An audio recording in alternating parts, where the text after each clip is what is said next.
Hi everybody, welcome to Canvas tutorial. This is our second lecture on coordination compound.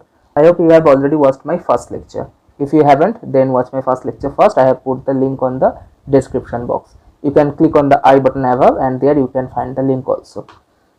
Anyway, so in my first lecture I have discussed about coordinate bonding and how coordination compound forms between the interaction of ligand and metal. So in this lecture we will be discussing about the types of ligands. There are several types of ligands which we need to understand. In your examination, what you will find? You will find some well-known ligands, and you need to understand what is the structure, what is the function of that ligand. So it is very elementary and essential concept we need to know to understand the overall structure of the complex compound. So without further ado, I am going to start our types of ligands. These ligands are classified on the basis of their denticity. Now, what is denticity? Denticity actually represents the number of donor site donating electron to the metal simultaneously. Okay, so this is the number of donor sites from where the ligand is donating the electron density to the metal simultaneously. Clear? Now, monodentate, when you say about the monodentate ligand is nothing but one donor center, or donating electron density from a single donor site or donor center. That implies it may have more than one donor centers, but at a time it will donate only from one center. So this is also one kind of monodentate ligand. So you need to understand that from how many center the electron is donated to the metal simultaneously. Clear? Okay. Now, bidentate ligand. Bidentate ligand is two donor centers donating electrons to the metal. It has two donor centers donating the electron density to the metal simultaneously. Okay, these are called bidentate ligand. Likewise, you can say that there are tridentate ligand, tetradentate ligand, hexadentate ligand, and so on. Clear? So this is nothing but, okay, so these are nothing but your different types of ligands on the basis of their denticity. Now we need to know what are the examples of them. Let's begin with our monodentate type. Monodentate ligands. Now, what I said that ligand should have some criteria, that it must have electron rich center. Clear? It will be something where the electron density is high. Donatable electron should be present in a ligand. So it should be electron rich, and it should act as a Lewis base. Same thing, I am saying it in the different way. Lewis base is something which are capable of donating electron density. Ligands do so in order to form the coordinate bond with the metal, and that is why we can say that ligands are nothing but one kind of Lewis base. Now,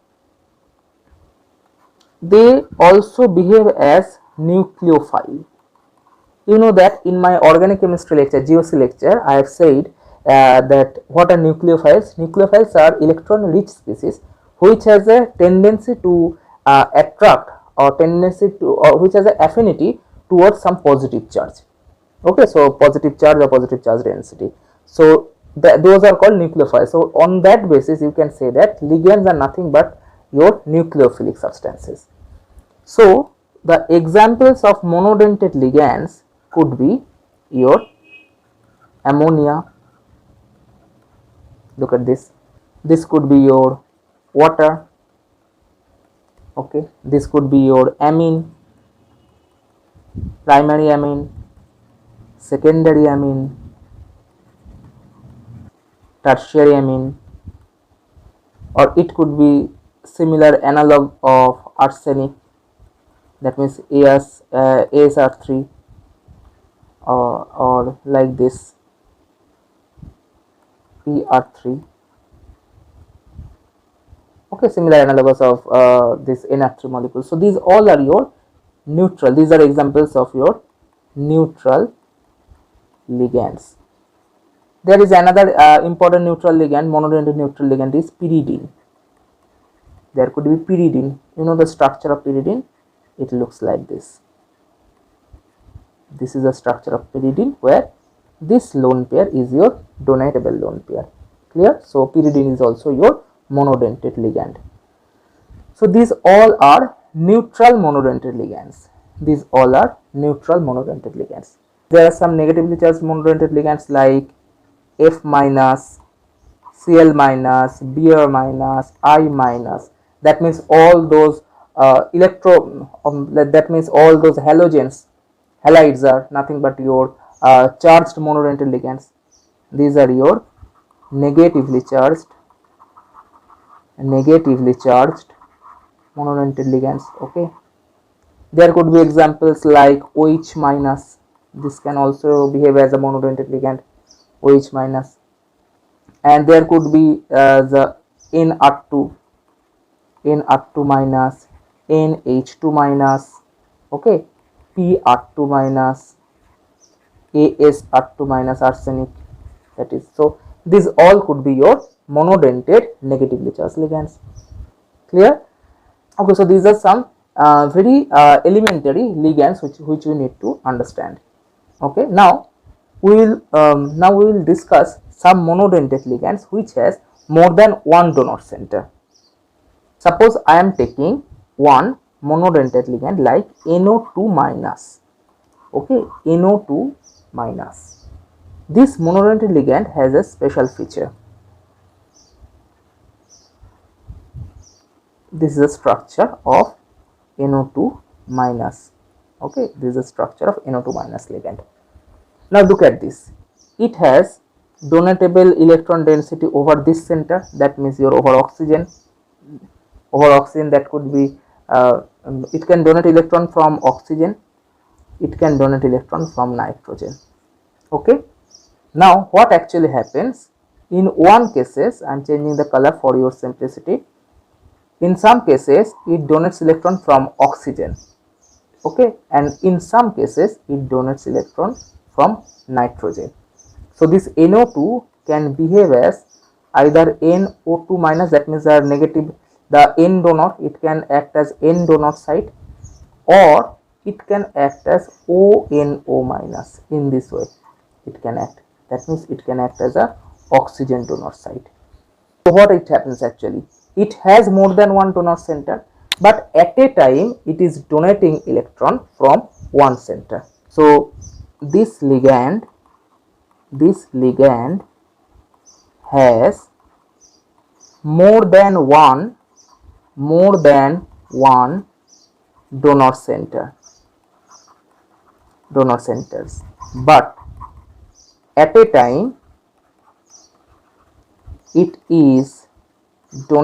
centers, but at a time it is donating electron from a single center. Okay, it has more than one donor center, but at a time it will donate from one single center. So this kind of ligands, you know that the term is called the ambidentate ligands.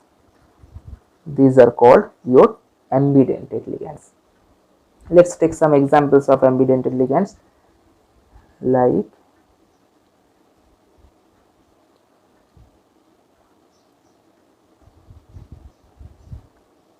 your cyanide. It could be a carbon donor or it could be a nitrogen donor. This is an example of your ambidentate ligand. Ambidentate ligand. One such example is your SCN minus and NCS minus. Thiocyanate. It is cyanide, isocyanide. It is thiocyanate, isothiocyanate. Clear? Another similar kind of thing you can observe it in H2O3 minus. That means a thiosulfate ligand. A thiosulfate ligand. If you draw the structure,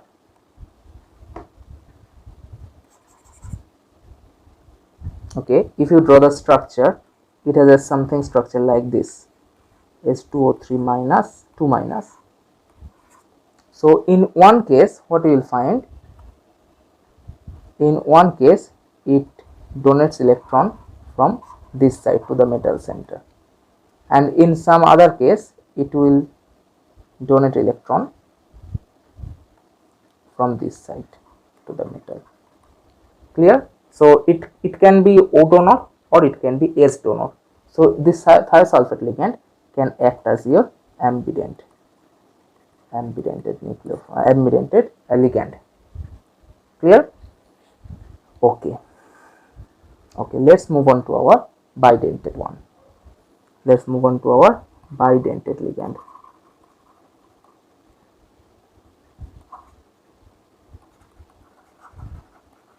One very famous example is ethylene diamine. Ethylene diamine ligand. Now if you draw the structure of ethylene diamine, it has a structure like this, where this nitrogen has lone pair, this nitrogen has lone pair, it can donate electron to the metal center. Clear? Look at this molecule, look at this. Upon complexation,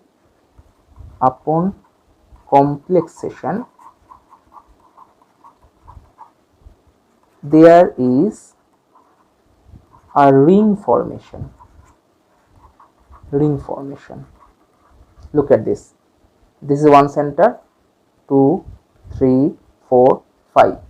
So it is nothing but your 5-membered ring formation. 5-membered ring is forming upon complexation when it binds with the metal. So this kind of phenomena is called your chelation. So let's talk something about chelation, which will be very helpful for us to understand the stability of the complexes. Now we will learn about two molecules. One is your nickel ammonia whole 6 2 plus, another is your nickel ethylene diamine 3 2 plus. So in the first case it has ammonia ligand, and in the second case it has ethylene diamine ligand. How many ammonia ligands? There are 6 ammonia ligands. And how many ethylene diamine? There are 3 ethylene diamine ligand. Clear? So from here what we can say, that ammonia being a monodentate, it has only one donor center. So around nickel there will be 6 nitrogen. So the coordination number of nickel is 6. Here ethylene diamine molecule, each ethylene diamine molecule has 2 donor center. There are 3 ligands such. With respect to nickel, its surrounding has 6 nitrogen atoms. So what you can say, the coordination number is 6 in both the cases. But what is the difference? If you draw the structure of this compound, NH3, NH3, NH3, NH3 and NH3. Okay, so this is the structure of your first compound, that is nickel NH3 whole 2, nickel NH3 whole 6 2 plus. And for the second case, this is the structure, nickel. Now here NH2, it form one ethylene diamine. It is another ethylene diamine molecule, and it is a third ethylene diamine molecule.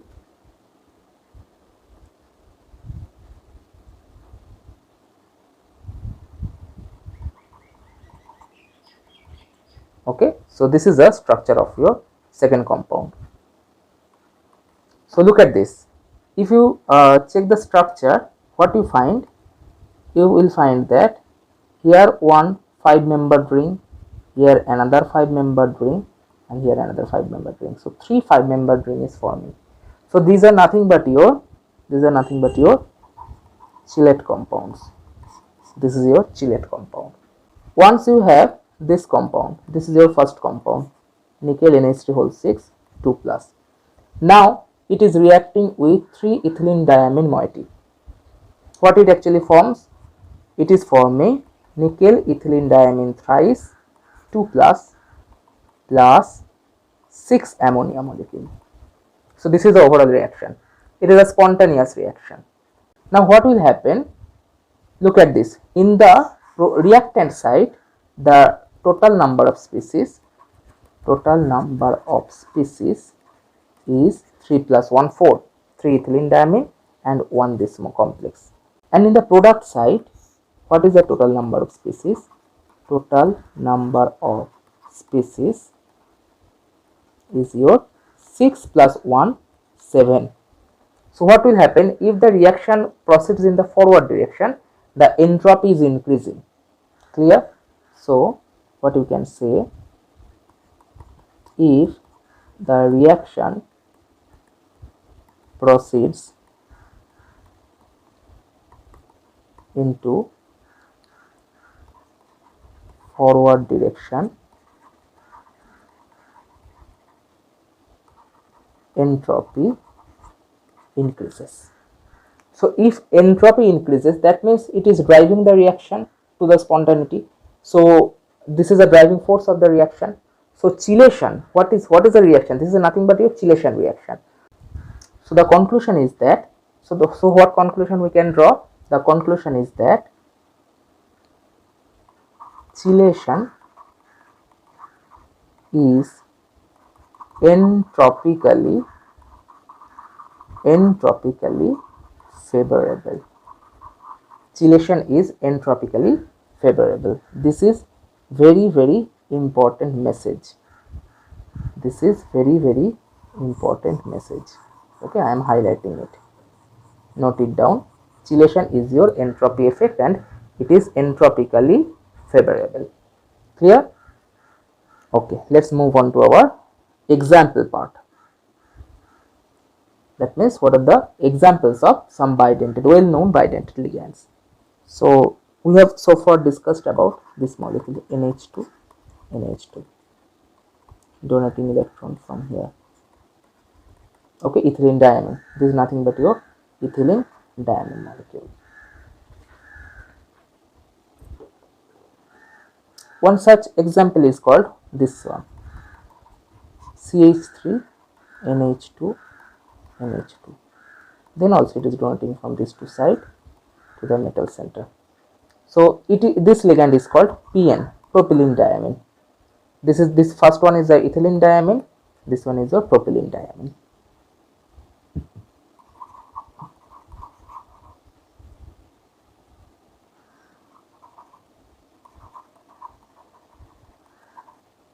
Propylene diamine. Now another ligand you can find out is glycinate, Gly minus. Now glycine molecule, glycine is your amino acid. It has a structure like this. It has a structure like this. This is called the glycine. And from glycine, if you abstract this acidic proton, it will form this kind of assembly, NH2 CH2 CO minus. This is your glycinate anion, and this is a potent bidentate ligand. So this will donate electron from here, this will donate electron from here, M plus. Clear? So glycinate is your bidentate ligand. So in this way, glycinate behave as your bidentate ligand. Now let's move on to our next bidentate portion, which is called your diers. Diers has a name.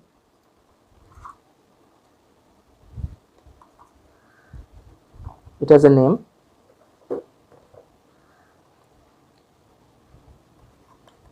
orthophenylene bis dimethyl arsine. It has a name like orthophenylene bis dimethyl arsine. If you forget the name, then also it's okay. You need to understand what is the structure. So the structure looks like this.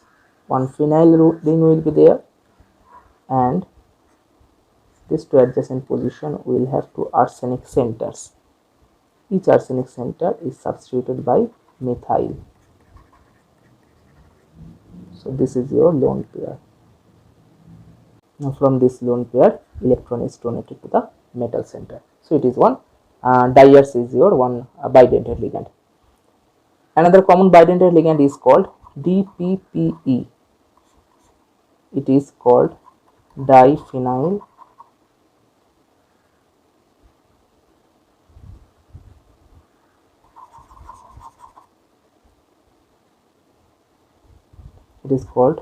bis diphenylphosphine ethane. It is bis diphenylphosphine ethane, and it has a structure like this: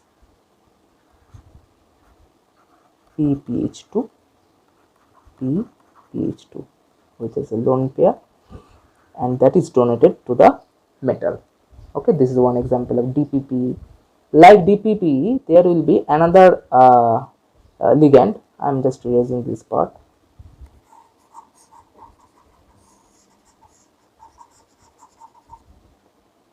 Another similar ligand is your DPPM. The same thing, it is nothing but your bis diphenylphosphine. Sorry, it is phosphino, diphenylphosphino, methane, diphenylphosphonomethane. Look at this. For DPPE, there are two carbon over here, and for this case methane, that means only one carbon will be in between two PPH2. In one side it is PPH2, and the side it is PPH2. So this is a lone pair which is donating electron to the metal center. Clear? Okay.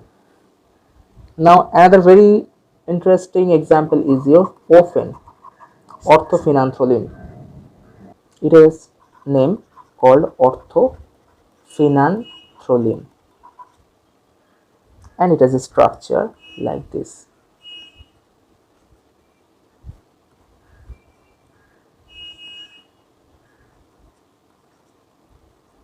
This is the structure of orthophenanthrolene, and these two lone pairs are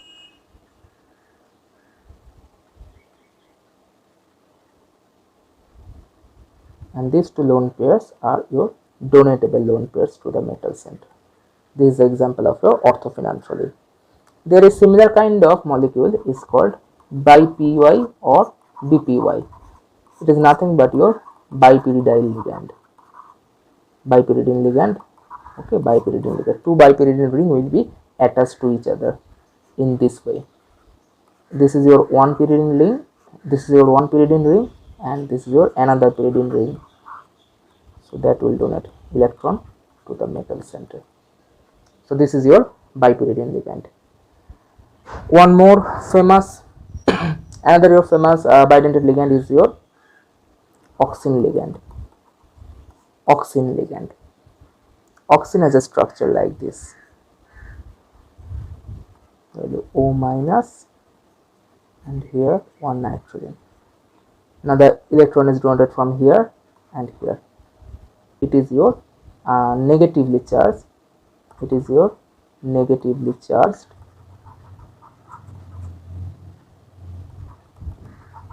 bidentate ligand.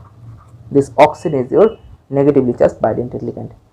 One more famous negatively charged bidentate ligand is your AC minus. You know the structure of acetyl acetone.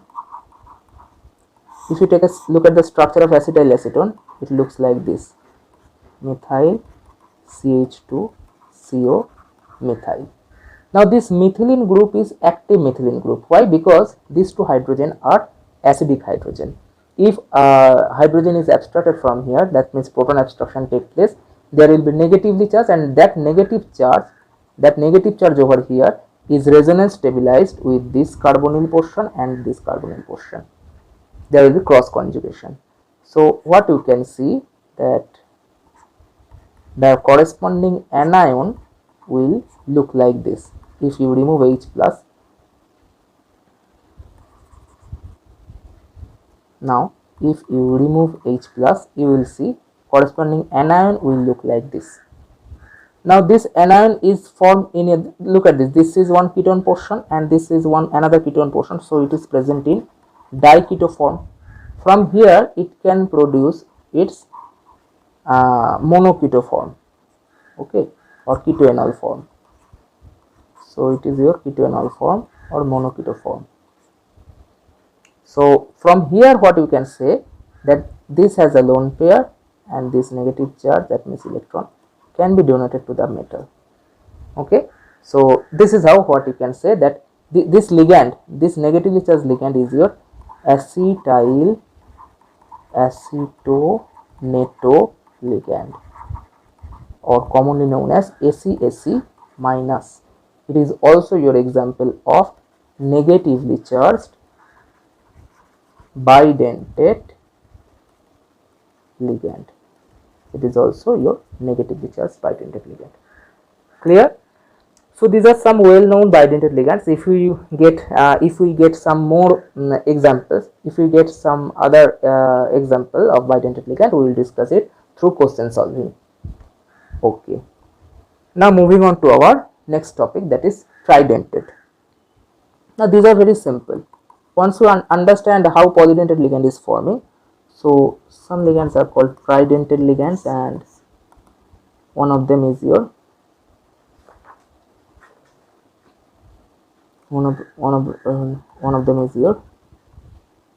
terpyridyl ligand, commonly known as TRPY, terpyridyl ligand. Terpyridyl ligand means there will be 3 pyridine ring. This is your 1 pyridine ring attached with your 2nd pyridine ring, okay, and suppose in this portion there is another pyridine ring. Just like bipyridine, there was only this portion. For BPY ligand, there was only this portion. And what you are doing, you are just adding one more pyridine. Here. So what we are actually getting,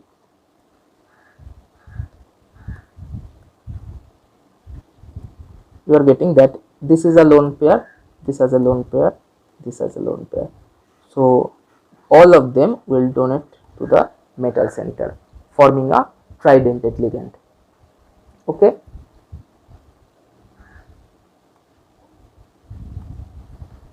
Now moving on to our another example, look at this NH2 NH2. This has a lone pair, this NH, this has a lone pair, and this has a lone pair. If all of them donate simultaneously to some metal center, now look at this, this is called your diene ligand. Ethylene diamine, in ethylene diamine only this portion was present, in ethylene diamine. Now another similar kind of portion is fused with it, that means it is nothing but your diethylene triamine. Look at this, there are 3 nitrogen center. Clear?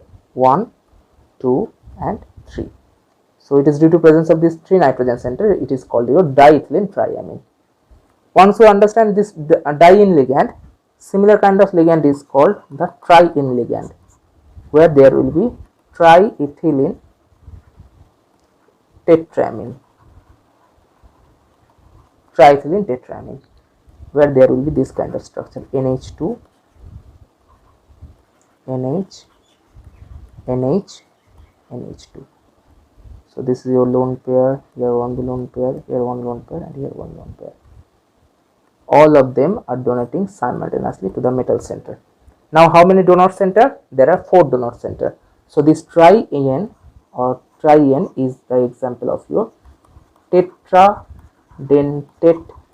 ligand, tetradentate ligand. Now we will move on to our another example called your EDTA. Now let's take an example of another very important molecule called EDTA. It has a name, ethylene diamine tetraacetic acid. It is your ethylene diamine tetraacetic acid. If you look at the structure will be like this. This moiety is called ethylene diamine if NH2 is present.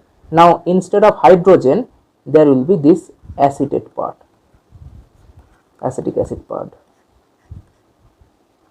Sorry.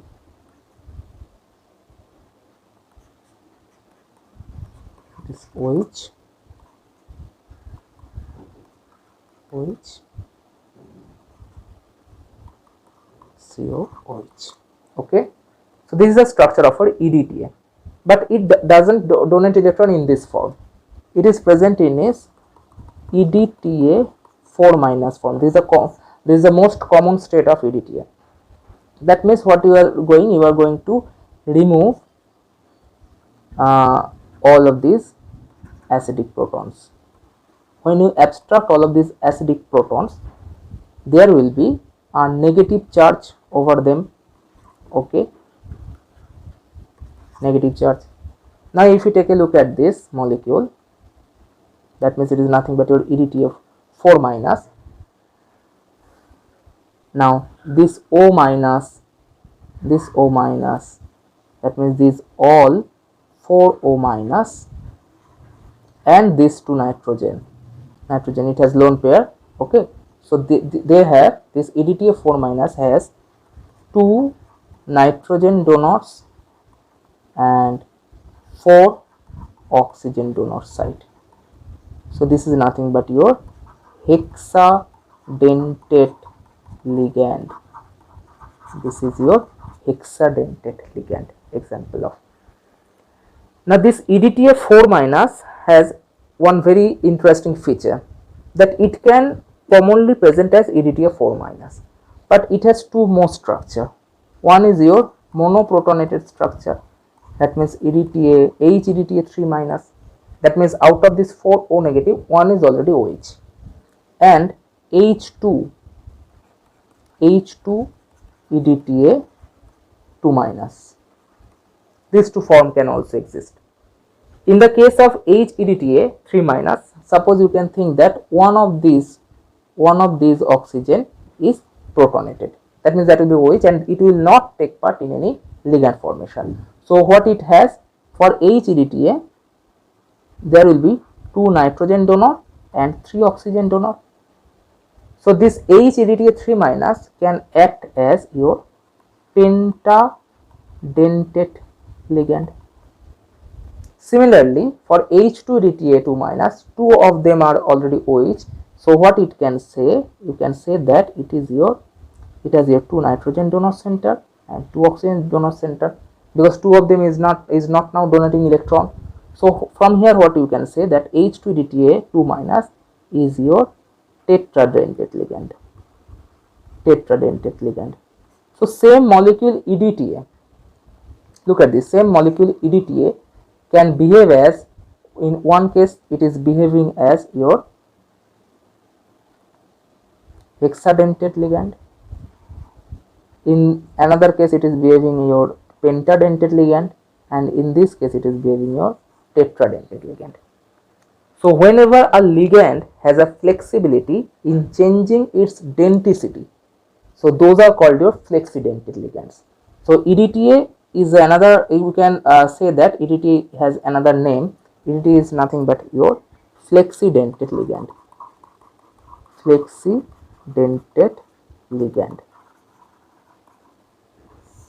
Some molecules will be there which can behave as, or some ligands will be there which can behave as your flexidentate ligand. That means it has a flexibility to change the denticity. Some more flexidentate ligands what we can discuss is your carbonate ligand. If you take a look at the structure, this carbonate ligand has a structure like this, CO3 2 minus. Commonly what you will find that this is nothing but your donating from one side to the metal center, and it behaves as generally monodentate ligand. But for some special cases or for some particular molecules, it can behave as your bidentate ligand. Wow, bidentate ligand. How?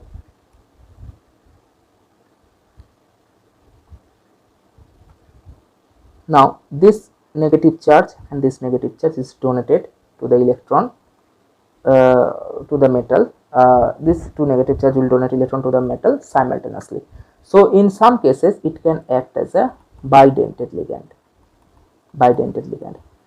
Now your question may be like that if it has two donor centers, then why it will prefer to donate from one donor center?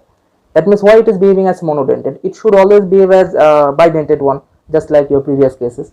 But remember, for a bidentate ligand, there is one thing, that this bidentate ligand or some polydentate ligand, whatever, this kind of polydentate ligands, they are forming a cycle.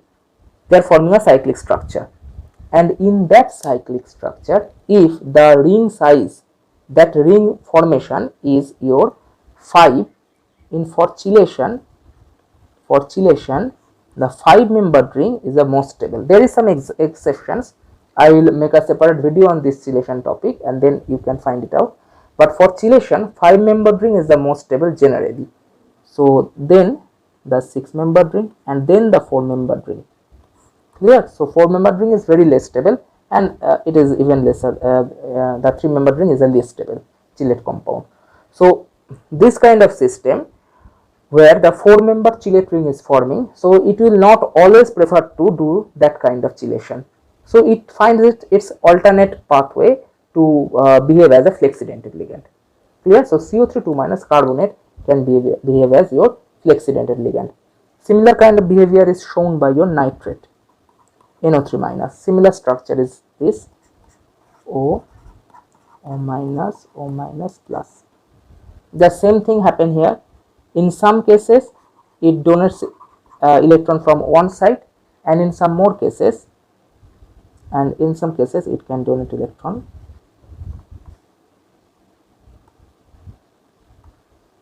in some cases it can donate electron from this two side. Okay, then it can behave as a bidentate ligand.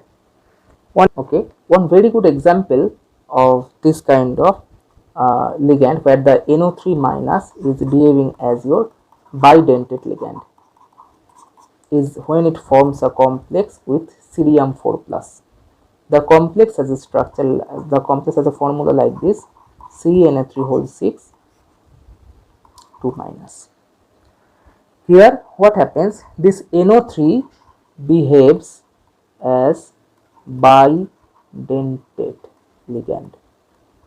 This NO3 behaves as bidentate ligand. So what you can see is cerium, oxygen, oxygen. So this is one structure. Another kind of structure is like this.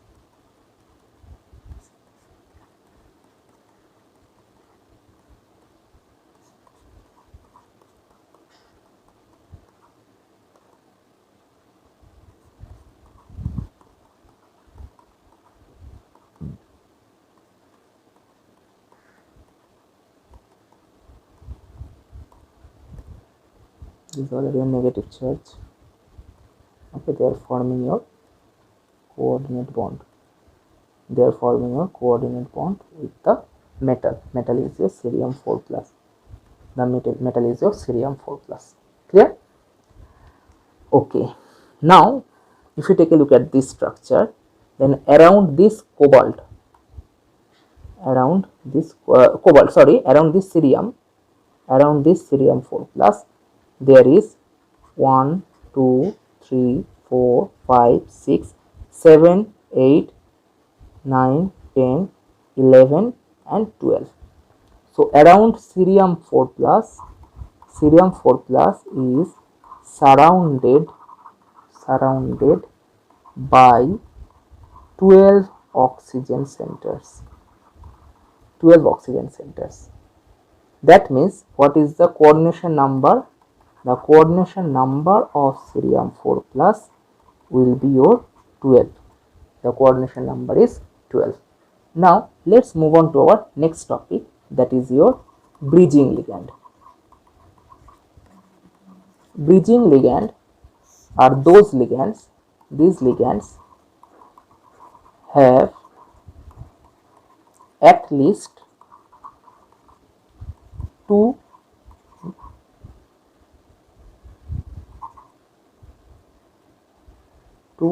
lone pair, at least two lone pairs, and it forms coordinate bond with more than one metal center. Okay, with more than one metal ions. So these are some ligands which has essentially, now I am highlighting this point, which has essentially two lone pairs. It can be more than two lone pairs, but it must have at least two lone pairs, and it will form coordinate bond with more than one metal center simultaneously. Metal ion, oh, now there will be one term, that means simultaneously. Okay, simultaneously it is forming your coordinate bond with two or more metal. So now what can happen? So the situation is like that. Suppose your ligand has two lone pair of electron, and this two lone pair of electron is donated to two metal centers. So what you can think that between two metal ion, this ligand is acting as your bridge. So that is why it is called your bridging ligand. Now let's take an example of these halide ions. That means F minus, Cl minus, Br minus, I minus. What it has? This kind of halide ions has several lone pairs around them, 4 lone pairs. So more than one lone pair. So at least two lone pair is present. The first criteria is fulfilled. Now, so that is what we can see, that it can behave as your bridging ligand. It can accommodate two more metal center. So this kind of ligands can behave as your bridging ligand. One more bridging ligand is your pyrazine. Pyrazine. For pyridine, this is a structure. If another nitrogen is present here, then that is called the pyrazine. It's a benzene ring-like structure. So it has lone pair here and one lone pair here. So they can donate electron to two metal center. So this kind of pyrazine can behave as a bridging ligand. One very interesting compound. Okay, another ligand, another this kind of bridging ligand could be your OH minus. OH minus can behave as your bridging ligand, and NH2 minus. Okay, it has two lone pairs, so it can behave as your bridging ligand. It could be your carbonyl CO ligand. CO ligand can also behave as your bridging ligand. We will discuss it in the organometallic part. We will discuss about the carbonyl ligand in the organometallic part. Clear? So these all are the examples of bridging ligand. And we will end our class with a very important example. The example is of this compound, cobalt NH3 whole 4 OH whole 2. This cobalt is 3 Br6. Clear? So this is the complex and it has a name. The name of the complex is Werner's first complex. It is synthesized by Werner. So it is Werner's first complex. It has a name. And now what will be the structure of this? If you don't know the structure or if you haven't seen the structure once, so you can't answer it. So it is very important to apply the concept of bridging ligand in this molecule. So let's draw the structure. So our structure of this will be like this. Okay, the molecule, I am writing the formula here in short. NH3 whole 4 OH whole 2 whole 3 Br6. Now the structure is like that. In center there will be one cobalt, and this cobalt will form a bridge with next 3 cobalt, and the bridging ligand is your OH ligand. OH cobalt. So these are 6 bridgehead or 6 bridging OH ligands. So 6 bridging OH minus ligands will be there. Now rest of the part is your NH3. NH3, NH3, NH3, NH3. This cobalt has also NH3, NH3, NH3, NH3, and this is also NH3, NH3, NH3, and NH3. So this is the structure of this Werner's first complex.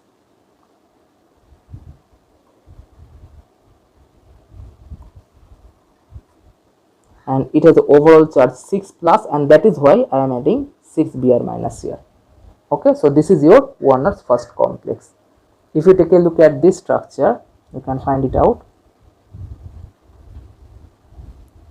that here there is 1, 2, 3, 4, 5, 6, 7, 8, 9, 10, 11, 12.